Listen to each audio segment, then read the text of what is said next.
Ryan's kind of perpetually highly publicizing his bromances to trying to convince the public that these bromances are perfectly normal. And we're not really asking for that convincing, but Hugh Jackman has been plagued with rumors of homosexuality.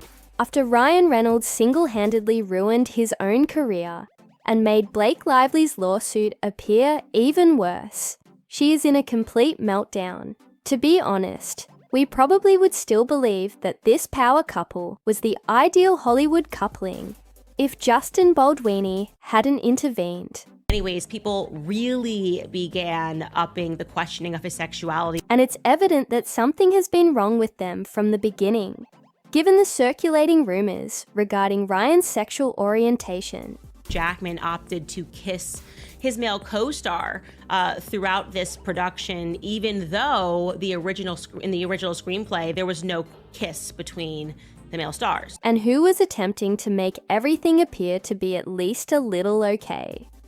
Yes, Blake. She was doing everything she could to keep the situation under control, including threatening creators, employing XEA officials for crisis PR, and more. My viewpoint is Blake Lively has nothing to do with what is happening.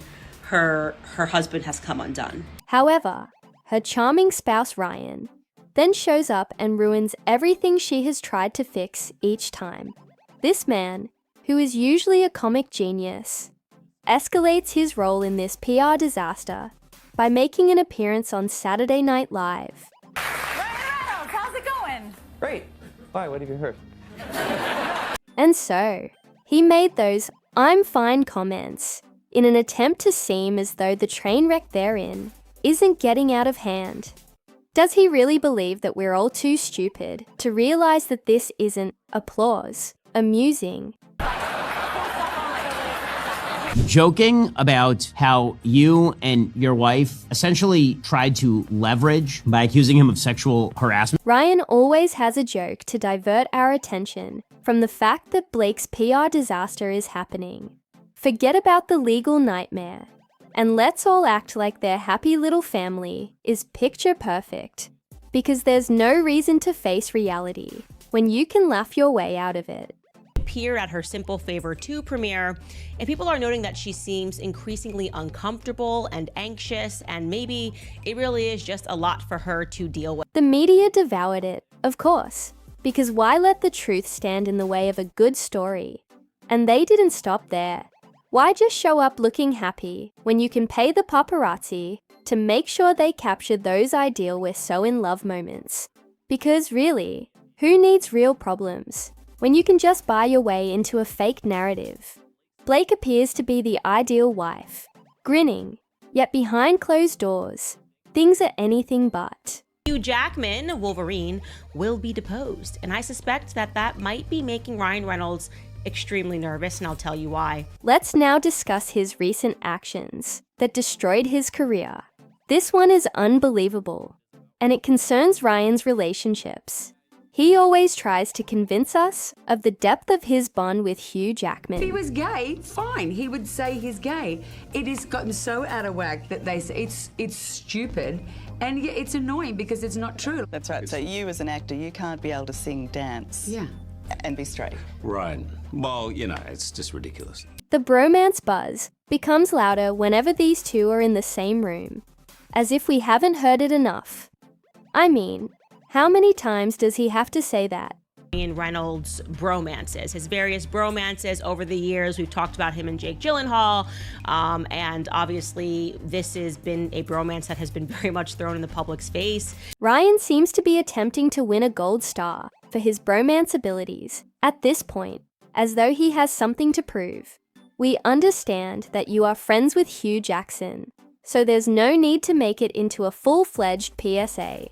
Ryan's kind of perpetually highly publicizing his bromances is something that I find to be quite strange, right? Mostly because he's a 48-year-old man, Ryan Reynolds. Naturally, Candace Owens had some thoughts on this as well. She found it incomprehensible that Ryan is so fixated on defending these bromances and insistence that it is common for men to hang together without it being considered a thing. Has 4 kids, And he seems to dedicate a lot of time and resources, like financial resources, to trying to convince the public that these bromances are perfectly normal. And we're not really asking for that convincing. She questioned why he feels the need to demonstrate his masculinity through his connections with his male co-stars and called him out on his desperate need for approval. And we're not really asking for that convincing. Like, I don't need people to convince me that guys can hang out with one another, but he feels like he has to make that effort.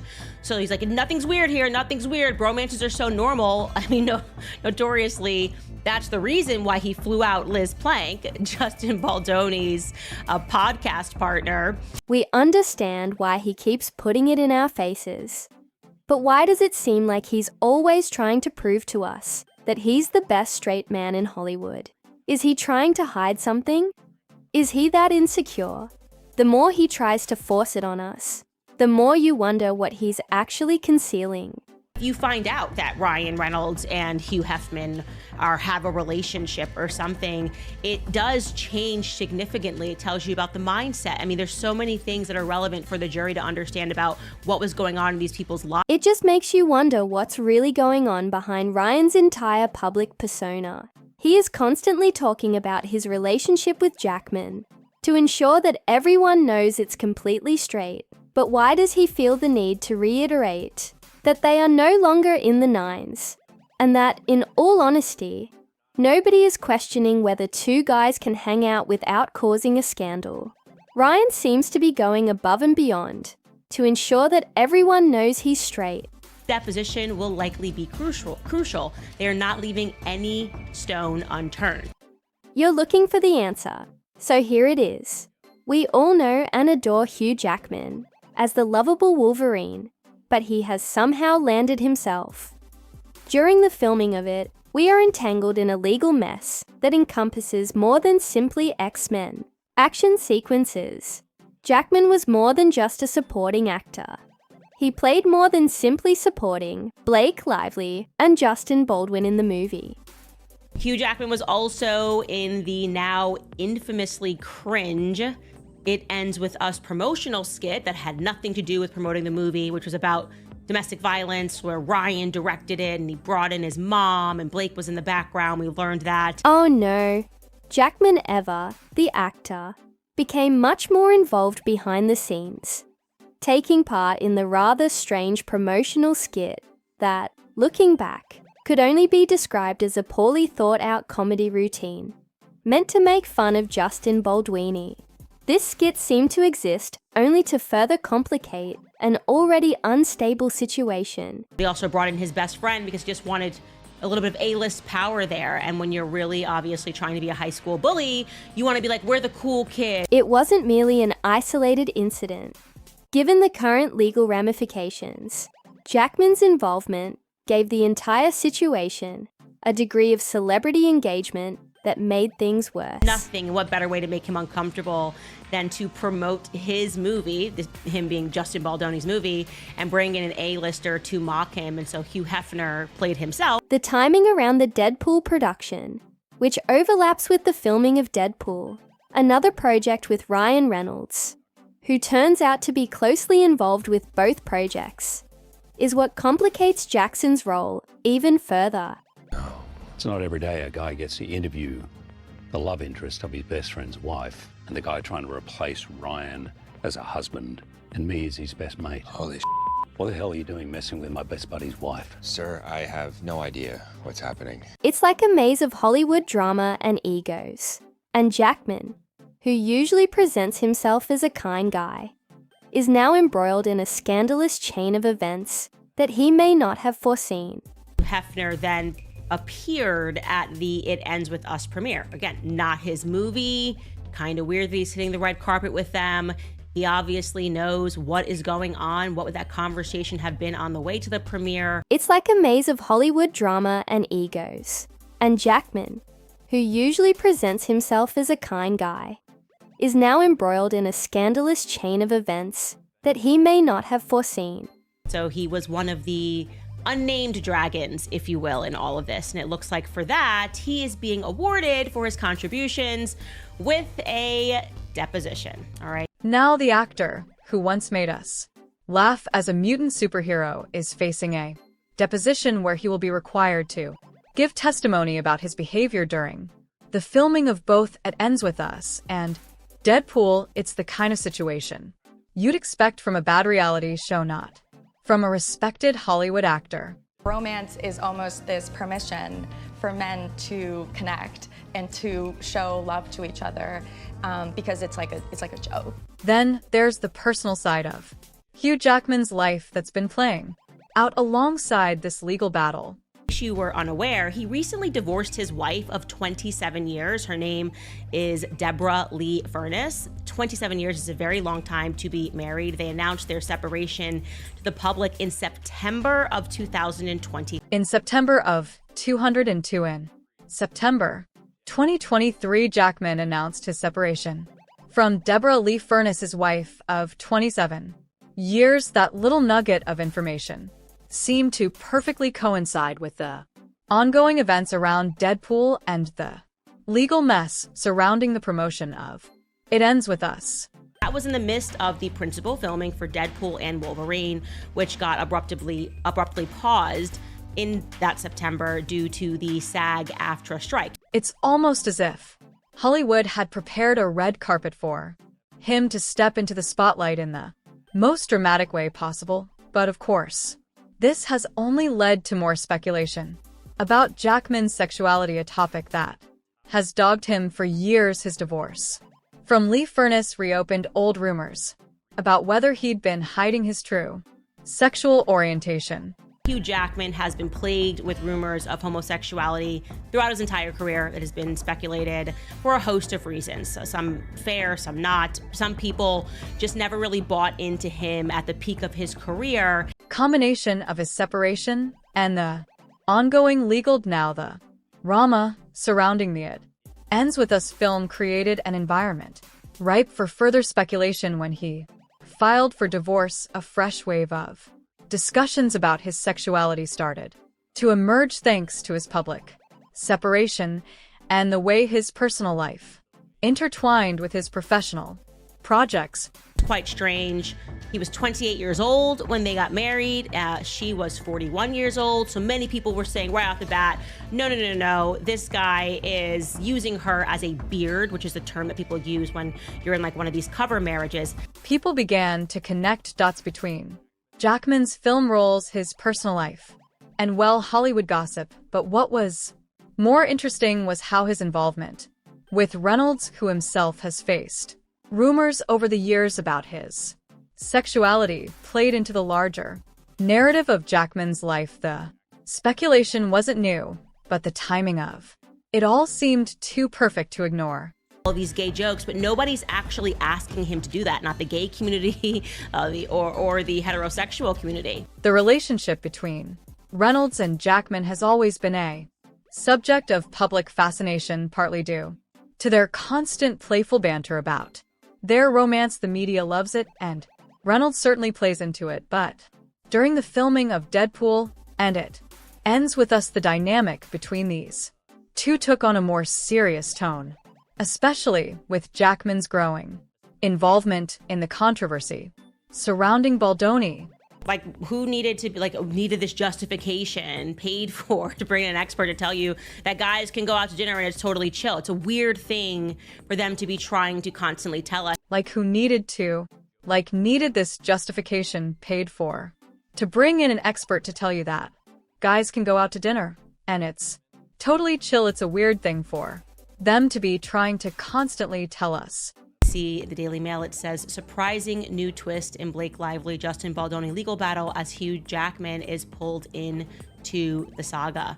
And then it tells us that according to a source, Hugh Jackman is going to be deposed before the trial because Baldoni's legal team wants to get the full scope of Reynolds' conduct. It's almost as if the constant joking and teasing on social media were just a front to distract from the real tension brewing between the men involved. Jackman, who had always played the role of the cool, collected actor, was now wrapped up in a web of legal claims, public feuds, and personal turmoil. This bromance at the time that he separates from his wife, and you just wonder, if that's also partially the reason why Blake's team is adamant that they need this AEO determination. His playful interactions with Reynolds seemed less charming and more like an attempt to maintain control over a narrative that was slipping away fast. The two men, known for their hilarious online exchanges, now found themselves embroiled in a situation that had real-world consequences. They want the judge to agree to an attorney's eyes only designation to protect, as they term it, highly confidential information that could destroy the careers of the third-party people that are involved. But let's not forget the AEO designation. This little gem emerged as part of the ongoing legal battle, and it became a key point of contention between Blake Lively's legal team and Justin Baldwin's the AO. Attorney's eyes only designation is essentially a way to keep sensitive documents hidden from public view, something that Lively's team pushed for with great enthusiasm. Okay, so third party, meaning they're not listed in this lawsuit as plaintiffs or defendants, but they're third parties, and they're going to get deposed, and we're going to get to subpoena some information, and they're going like, we need this AEO designation because their careers would be ruined if the public found something out about them. Why? Well, the idea behind it was that certain pieces of evidence, if made public, could be so damaging to the reputations of third parties involved in the case that it would ruin their careers. Think about that for a second. Career ruining evidence that someone desperately wants to keep under wraps. The AEO designation was a way for Lively's team to decide what information should remain confidential, but the judge wasn't having it. This makes you ask, what truth could be so poisonous to someone's career that if revealed it would be over? Instead, a Lee-Might version of the AO was allowed, meaning that if the attorneys disagreed about whether something should be kept private, they'd have to go before the judge to argue their case. This limited AO, which was meant to protect potentially damaging secrets, raised some serious questions. What could be so disastrous that it required an entire court battle just to keep it out of the public eye? It would have to be that in some manner or another, that person is a fraud, right? In some manner or another, that person is a fraud. So whether it's how they're publicly presenting their sexuality, whether it's how they're publicly presenting their brand, a la Taylor Swift, I'm a nice girl, and then you find out she's actually a really mean girl. Instead, a Lee-Might version of the AO was allowed, meaning that if the attorneys disagreed about whether something should be kept private, they'd have to go before the judge to argue their case. This limited AO, which was meant to protect potentially damaging secrets, raised some serious questions. What could be so disastrous that it required an entire court battle just to keep it out of the public eye? These people, because you think they're telling you the truth, and you would just be shocked by that. So I'll tell you, Judge Lehman has reached a decision about that designation. The fact that the court didn't give Lively's team carte blanche to decide what information should be hidden only made matters worse. There's a growing suspicion that the secrets involved in this case are far more explosive than anyone has let on. If we're talking about documents that could ruin careers, what could they possibly contain? What kind of information is hidden in those legal papers that would make a public revelation a career-ending event for someone involved in this mess? Blake Lively's team was like, we want to be able to decide by ourselves as attorneys that this text message between Taylor and Blake Lively is AEO, which means no one else can see it but the attorneys. The idea of secretive, confidential information that could change the public's perception is tantalizing. What if there are texts, emails, or recordings that could expose Hollywood's darkest secrets? If you take a step back and think about the people involved, Reynolds, Lively, Falden, and now Jackman, you start to wonder what is lurking in those attorney eyes only files that could cause such a stir. The more we dig, the more it becomes clear that these documents hold the keys to the secrets Hollywood has been trying to keep locked away. And we don't need to go to the judge's chambers to duke that out with it's like if we say it is, you just got to go with us. Essentially, they become their own judges. And then there's the growing icon about what this all means in terms of career-destroying revelations. If Blake Lively is willing to fight so hard to keep things confidential, what does she know that we don't? What could possibly be so damaging that it might take down more than just one person's career? The AEO designation may just be the tip of the iceberg in a case that's far from over, and the implications of what's hidden in those documents could be more far-reaching than anyone anticipates. The fact that this case is dragged on for so long with more revelations coming out every day just adds fuel to the fire.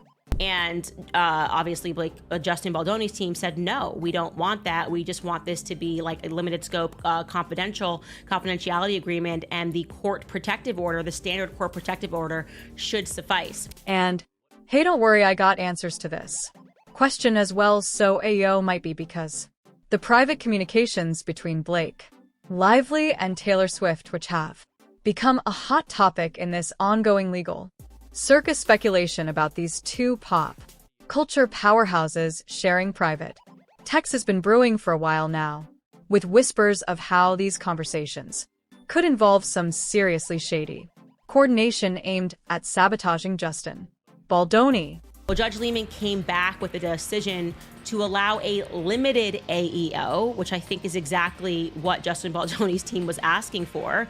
Certainly not what Blake's team wanted, because the judge will still be involved. If the attorneys disagree on that designation, then they're going to have to go to the judge and they're going to have to duke it out and argue that this does not deserve to be attorney's eyes only. Remember, this isn't just a small, inconsequential exchange, it's potentially the missing puzzle piece to understanding the deeper, more calculated motivations behind Lively's actions in this case. And let's be real here, if these texts were to come to light, it wouldn't just be a scandal. It would be the kind of bombshell that could shatter reputations, careers, and public images. Then information that is directly relevant to the truth or falsity of any allegation in the complaints in this case. And I think D is where it's going to get choppy in the judge's chambers. What happens if there's a text message? Like I said, Taylor Swift, which is coming out of a relationship with Joe Alwyn, Hugh Hefner, which is coming out of this relationship with Deborah Furness. They're talking to their quote unquote best friends. What if it comes out that, I don't know, I'm making this text up completely, but now what exactly could these texts reveal? First off, they could show an active effort to harm Baldwin's reputation, a deliberate manipulation of the public perception to discredit him. Think about it, Blake Lively, already a well-known figure, teaming up with Taylor Swift, another superstar, to further destroy Baldwin's image. The question isn't if they were trying to damage his career, but how deep this coordination goes.